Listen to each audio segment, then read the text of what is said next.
చేస్తే చరిత్రలో నిలిచి ఉంటారనే దానికి నిదర్శనమే వంగవీటి మోహన్ రంగా జీవితమని పశ్చిమ ఎమ్మెల్యే గల్లా మాధవి అన్నారు. రంగా వర్ధంతిని పురస్కరించుకుని 22వ డివిజన్లోని రంగా విగ్రహానికి పూలమాలలు వేసి ఘనమైన నివాళులర్పించారు.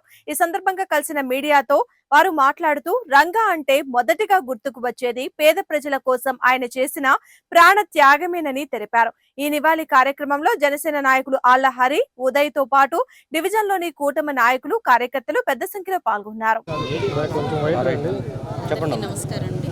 ఈరోజు వంగవీటి రంగా గారి 36వ వర్ధంతిని పురస్కరించుకొని ఆయన విగ్రహానికి ఘనంగా నివాళులు అర్పించడం జరిగింది. అందరూ నాయకులతో, కార్యకర్తలతో, అశేష జనవాహినితో ఈరోజు ఆయన నివాళులు అర్పించడం జరిగింది.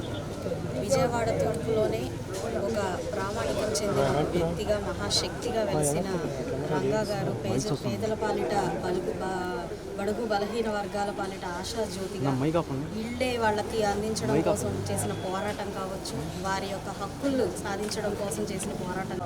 బడుగు బలహీన వర్గాల నాయకుడు ఆశాజ్యోతి వంగవీటి మోహన్ రంగారావు గారిది 36వ వర్ధంతి ఈ రోజున మా ఏరియాలో మా ఎమ్మెల్యే గారు గల్లా మాధవి గారి ఆధ్వర్యంలో ఈ రోజున ఈ కార్యక్రమం జరుపుకోవడం జరిగింది. ఆయన వంగవీటి మోహన్ రంగారావు గారు ఇప్పటికీ ఆయన 36వ వర్ధంతి జరుగుతున్నా కానీ ఈ రోజు కూడా జననం కన్ను మూస్తే మరణం, రెప్పపాటు కాలం ఈ జీవితం అని చెప్పి శ్రీశ్రీ గారు అంటారు. కొన్ని కోట్ల మంది పుడతారు, గెడతారు, కానీ కొంతమంది మాత్రమే చరిత్రలో నిలిచిపోతారు.